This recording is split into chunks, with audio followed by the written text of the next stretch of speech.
benefits, especially if you open up a couple good cards. Absolutely. We didn't really get any money rares this time, but that's okay. That's okay. Are there rares that are worth anything at rare? Or are all the value cards mythic? Ooh. I think they're all a mythic. Keep. This is a keep. But, yeah, I mean, the Crusher's awkward, but the rest of the hand, I think it's basically, would you, if Crusher wasn't there, would you keep 6? Yeah. Absolutely. And maybe it's worthwhile. True Speaker. One of my pet cards of the format. You have some pet cards. I do. I know. I it's okay. It worked well in our deck last week, but I'm not a huge fan of it. I think it's an okay one of. I think I would have run 2 in our last week's draft, maybe even 3. Okay. I would have cut a land. I would have cut a land to run an extra one. I think one of the things about this hand is this is the power of curves. Yep. None of these cards are particularly good, and they're not particularly good together. But the fact that we're able to use, we've now used 3 more mana than our opponent has. So basically, we got a free Black Lotus. Is what I'm saying. We just played a Black Lotus. If you weren't paying attention to the stream. Fine. Do you want to fork bolt that or just fly over? I would prefer to fly over. Okay, I agree. I'm not worried about this. Yeah, one. I think that, and we can. A lot of people have been drafting auras, which would be what I'd be most worried about is him putting something like a Boar Umbra on there. But honestly, we can race quite a number of the auras right now. Yeah.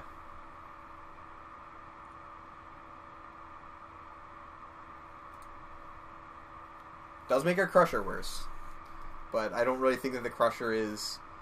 I don't think that we should count on or make board state choices. Wow, another 3-color deck. This guy's green. Undo Jet. Oh, nice. That's a good one.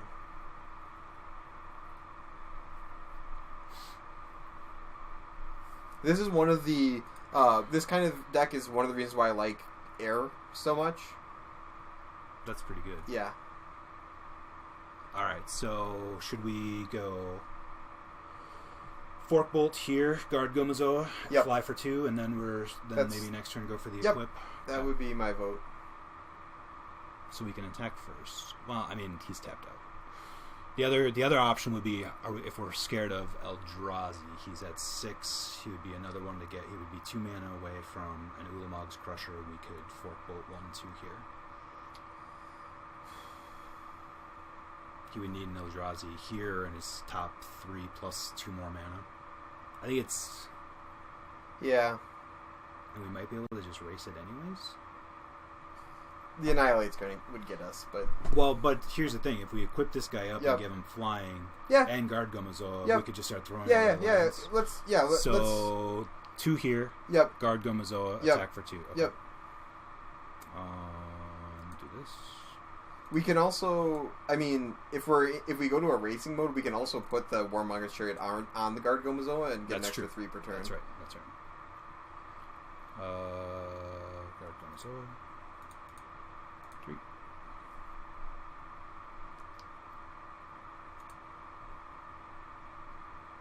Attack for 2. And F6.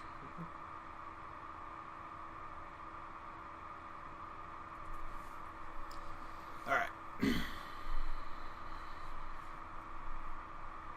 So he's at 7 mana, 3 cards in hand. 5 mana? What was that? That was the 6 mana, drain 3. Okay. Alright. We're gonna go... This guy might be on the, what's that card? Brood Warden deck. So Brood Warden is a card that gives all of your Eldrazi tokens +2/+1. So it turns them all into 2/2s. It's a fantastic card, but it's uncommon. But if you can get it early, and the green is flowing, you can. It's. I think it's better than even the green ramp deck, which is my favorite deck. But it's a lot. You need a lot more to go right for you. Yeah, if he played that here, it'd be pretty bad. If he played anything big here, which he would have already. Yeah. So he might just be flooded out here. Yep.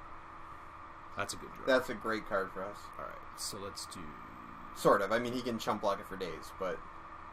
Do you want to level this up, or do you want to like throw him down? So we could level him twice and get 2 more damage in right now.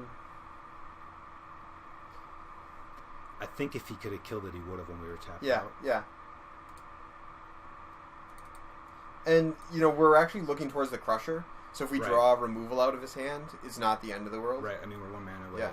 Also, we just want to do... I mean, this deck just wants to do damage wherever it can.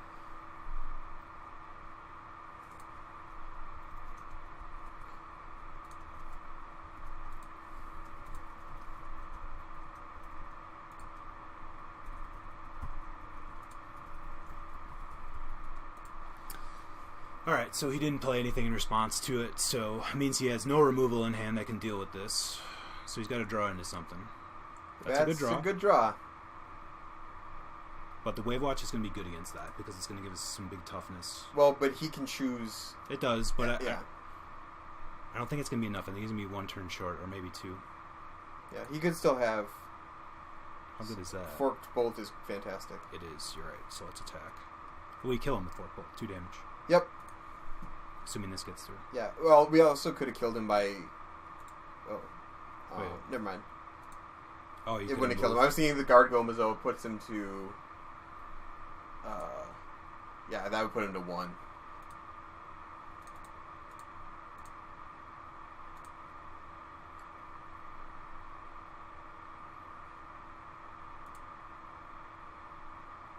No instant speed.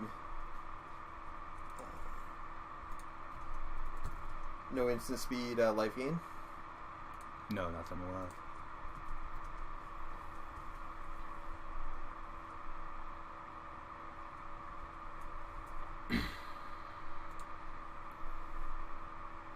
Alright. We are up 1 in the finals. Alright, so now this is a deck where Recurring Insight gets worse, because he wants to ramp out and just dump his hand. And Disaster Radius probably gets better. And Disaster Radius gets better based on what we saw. Yep, I'd trade those 2. I'm sad that we're not going to ever get to... We'll never get to play test my card that I've kept talking about. Sure.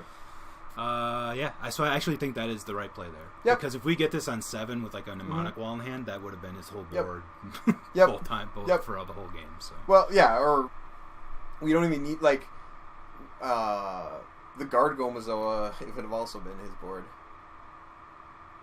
Just looking at some, okay. Alright. Yeah, but Wildheart Invoker does get through the Gomazoa eventually, whereas Disaster Radius, if he can't activate Invoker, that's his board.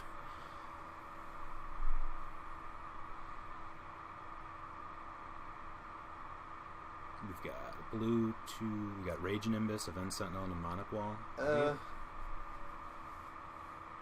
I guess I'd keep this. What don't you like about it? I mean, it doesn't. We can't attack right now. But, right. But and it's not very interactive. He already mulliganed to 6 too. Okay. Yeah, let's keep it. No. Yeah, I'm not. Sorry. I should have been clearer that I'm just not particularly happy with this hand, but I think it's keepable. Man, though, if we get that one of those chariots.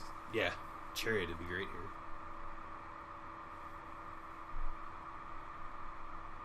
What did he get? Swamp. So it doesn't matter now. Yeah, we could. Yeah.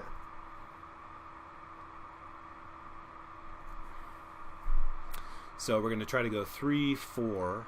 Mm-hmm. We probably won't go 5 unless we draw. Now this 2 and Distortion Strike already in hand. Yeah, this took our draw from okay to extremely good. There is a Vindicate, but that still does a bunch of damage to him. Vendetta, not Vindicate. Vendetta, yes. If there was a Vindicate, he'd be playing an illegal deck. Yeah. Oh, look at that. 3 colors. This guy's a boss. That's okay. This deck just keeps getting, or this hand keeps getting better and better. I'm not. Are you? Do you? I think we just get Rage Nimbus down. And Yep. I think we can worry about this later. Yeah. Yep. No blocks, obviously. I think we should trade Event Sentinel for Daggerback, maybe. I kind of would like to close out the game as quickly as possible. Okay. You know, do you want to block with Rage Nimbus here? No. I think that there's bigger fish to fry that we can get with that Rage Nimbus.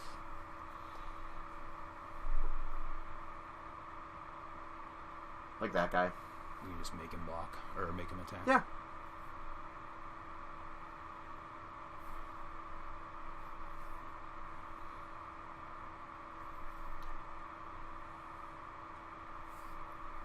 If we draw... Okay. Ooh. Oh, yeah? Yeah.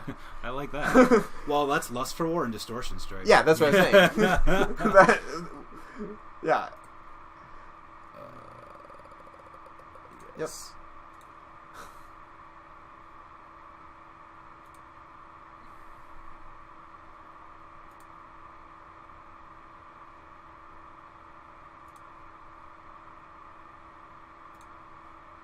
Oh, who are you thinking of Lust for Warring?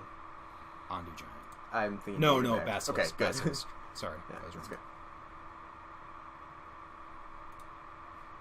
good. God, this deck is fun. And if he attacks with Giant, we'll block. Yeah. Yeah, I'm happy to trade that for Trick.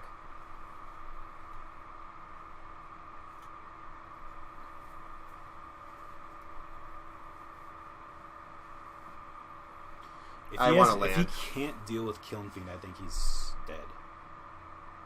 Like, I don't think he can deal enough damage. Induce Despair? Yeah. Okay. Now, if we drew a land here... Blood Right no, Invoker. we couldn't. No, okay. I was going to say if we drew a land and Wildmonger's Chariot, but that would mean you drew 2 cards, and that's just illegal. Probably illegal. Choose blockers, no blocks. We're still in fine shape. Because we're going to Event Sentinel, and then he's got that to deal with. What did he reveal? He revealed a Blood Right Invoker, the 3/1 that drains. Yeah.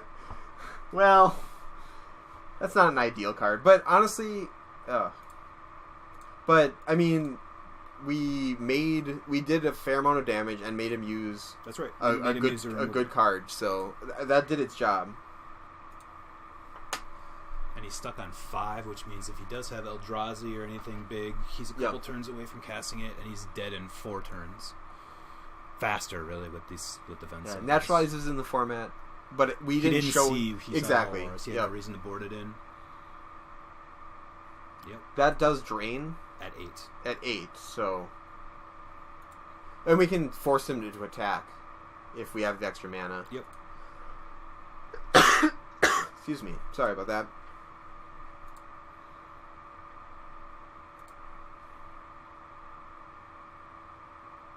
Doesn't change the clock. No.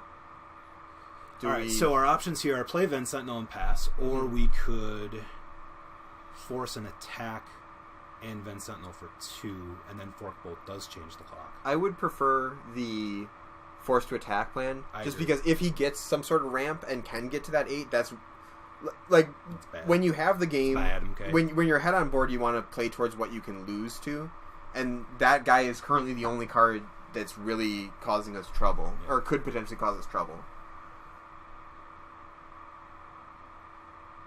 Yep. The Cubs are stomping. Alright, so this is where we want to activate this, Yep. right? Yep. And you can have no tricks here. Yeah, we could also use the Rage Nimbus to make the Ondu Giant attack, but I don't see the benefit in that as opposed to dealing 2 extra damage. Lust for War has done... I don't even know how much damage over the course of all these matches, but that's been our victory card almost every game.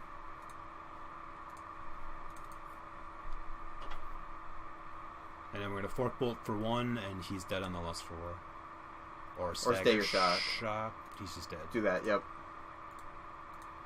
Wow, so... And then just, Fork Bolt him. Yep. He might just scoop.